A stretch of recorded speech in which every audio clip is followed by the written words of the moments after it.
Item ಯಾವುದೇ ಇರಲಿ try ಮಾಡಿ ಆಚಿ ಚಿಕನ್ ಮಸಾಲಾ.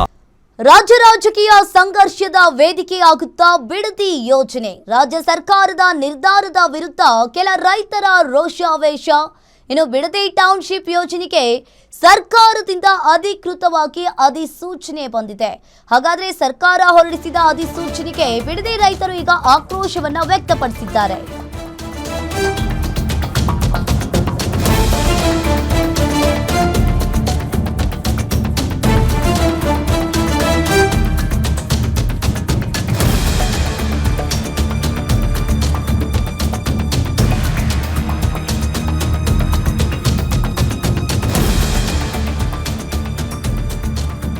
ರಾಜ್ಯ ರಾಜಕೀಯದ ಸಂಘರ್ಷದ ವೇದಿಕೆಯಾಗುತ್ತಾ ಹಾಗಾದ್ರೆ ಬಿಡದಿ ಯೋಜನೆ ಅನ್ನೋ ಪ್ರಶ್ನೆ.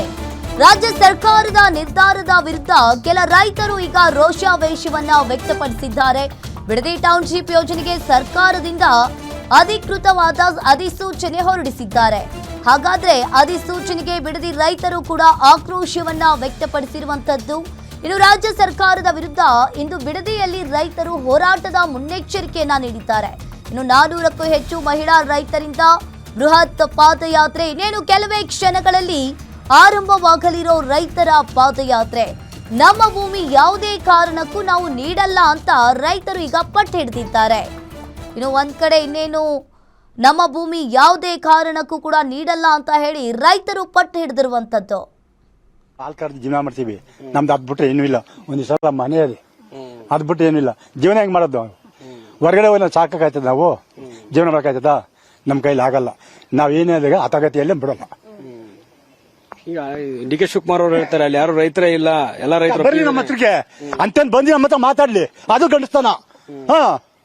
ಅವನ್ನೆಲ್ಲ ಕುಂತ್ಕೊಂಡ್ಬಿಟ್ಟು ಮಾತಾಡ್ಬಿಟ್ರೆ ಇಲ್ಲಿ ಬಂದ್ ಮಾತಾಡ್ಲಿ, ಜನ ನೋಡಿ ನಮ್ಮ ಸಭೆನ, ಅದಾಗಲ್ವಾ? ಬಂದ್ ಮಾತಾಡ್ಲಿ ನಮ್ಮ ಸಭೆಯಲ್ಲಿ, ಕುಂತ್ಕೊಂಡು ಚರ್ಚೆ ಮಾಡ್ಲಿ, ನಾವು ಮಾಡ್ತೀವಿ. ಅಲ್ಲಿ ಎಲ್ಲ ಬಂಜರ ಭೂಮಿ ಇದೆ, ಒಣ ಭೂಮಿ ಇದೆ. ಬಂದಿ ಯಾವ್ದ ತೋರ್ಸ್ಲಿ, ಬಂದ್ ಸಾ ಇಲ್ಲಿ ಬಂಜರ್ ಬಂದು ಯಾವ್ದೇ ತೋರ್ಸ್ಲಿ, ನಾವು ಒಪ್ಕೋತೀವಿ. ಅದಕ್ಕೆ ಬಂಜರ್ ಬಂದು ಮಾಡ್ಕೊಳ್ಳಿ ಅವನು, ಅದಕ್ಕೊಬ್ರು ಒಪ್ಕೋತೀವಿ, ಬಿಡಲ್ಲ. ಈಗ ಸಿಎಂ ಆದ್ಮೇಲೆ ಆದೇಶ ಮಾಡಿದ್ದಾರೆ 3 ಹಳ್ಳಿದು ತಗೊಂಡೇ ಬಿಡ್ತೀವಿ ಅಂತ. ಅವ್ರು ಮಾಡ್ಕೊಳ್ಳಿ, ಅವ್ರು ಬೇಕಾದ್ರೆ ಕೊಟ್ಕೊಳ್ಳಿ, ನಮ್ ಬೇಕಿಲ್ಲ, ನಾವ್ ಇರೋದು ಕೊಡಲ್ಲ ಅಷ್ಟೇ. ಇಷ್ಟು ದಿನಗಳು ಹೋರಾಟ ಮಾಡ್ತಿದ್ರಿ, ಒಂದ್ಸಲ ಬಂದು ಕೇಳಿದಾರೆ? ಯಾರು ಇಲ್ಲ, ಯಾರು ಅಧಿಕಾರಿಗಳು ಒಬ್ರು ಬರಲಿಲ್ಲ. ಅಧಿಕಾರಿಗಳು MLA ಬಂದು ಕೇಳಿಲ್ಲ, ಸಾಕು MLA ಬಂದು ಕೇಳಿಲ್ಲ. ಅವನು ಇನ್ನೇನ್ ಕೇಳ್ತಾನೆ? ನೀವ್ ಯಾಕೆ ಮಾಡ್ತಾ ಇದೀರಿ ಅಂತ ಬಂದು ಸಭೆ, ನಮ್ ತಾಲೂಕ್ ಪಂಚಾಯತಿ ಇದು MLA ಯಾಕೆ ಬಂದ್ ಕೇಳಿಲ್ಲ? ಯಾಕೆ ಬಂದ್ ಸಾಕು ಕೇಳಿಲ್ಲ? ಈಗ ಆದೇಶ ಮಾಡಿದ್ದಾರೆ, ಭೂಮಿ ಕೊಡ್ಬೇಕು ಅಂತ ಒತ್ತಾಯ ಮಾಡಕ್ ಏನ್ ಮಾಡ್ತೀರಿ? ನಾವ್ ಬಿಡ ಅಂತೀವಿ ಅಷ್ಟೇ. ನಾವು ಇಷ್ಟೆಲ್ಲ ಒಂದು ಹೊಸ ಕಟ್ಕೊಂಡು ಜೀವನ ಮಾಡ್ಬೇಕು ಬಿಟ್ಬಿಟ್ಟು ನಾವೆಲ್ಲ ಇದಕ್ಕಾಯ್ತದ? ಸಾಧನೆ ಆಯ್ತಾ ನಮ್ ಕೈಲಿ? ಆಗಲ್ಲ. ನಾವ್ ಏನೋ ಗತಿಯಲ್ಲಿ ಇದ್ಬಿಡ್ತೀವಿ, ಬಿಡಲ್ಲ. ಈಗ 1 ಎಕರೆಗೆ 2.5 ಕೋಟಿ 3 ಹಳ್ಳಿಗಳದ್ದು ಆರ್ಡರ್ ಮಾಡಿದ್ದಾರೆ. 500 ಎಕರೆ ಜಮೀನು ತಗೊಳ್ಳೋದಕ್ಕೆ ಮೊದಲ ಹಂತದ ಆಗಿದೆ. 7,600 ಎಕರೆ ಜಮೀನು, ಹೆಚ್ಚಿನ ಜಮೀನು, ಫಲವತ್ತಾದ ಭೂಮಿಯನ್ನು ಕೊಡಕ್ಕೆ ರೆಡಿ ಇದ್ದೀರಾ? ನಾವು ಕೊಡಲ್ಲ ಸರ್. ಇವ್ರಿಗೆ ಭೂಮಿ ಕೊಟ್ಬಿಟ್ಟು ನಾವ್ ಎಲ್ಲಿ ಹೋಗೋದು, ಜೀವನ ಮಾಡೋದು? ಈಗ ಇಲ್ಲಿ ನಾವು ಹಸ್ಗಳು ಕಟ್ಕೊಂಡು ಜೀವನ ಮಾಡ್ತಾ ಇದೀವಿ. ಈಗ ಎಕ್ಸಾಂಪಲ್ ನಾನೇನೆ ಒಂದು ದಿನಕ್ಕೆ ನಾನು 50 ರಿಂದ 60 ಲೀಟರ್ ಹಾಲು ಹಾಕ್ತೀನಿ.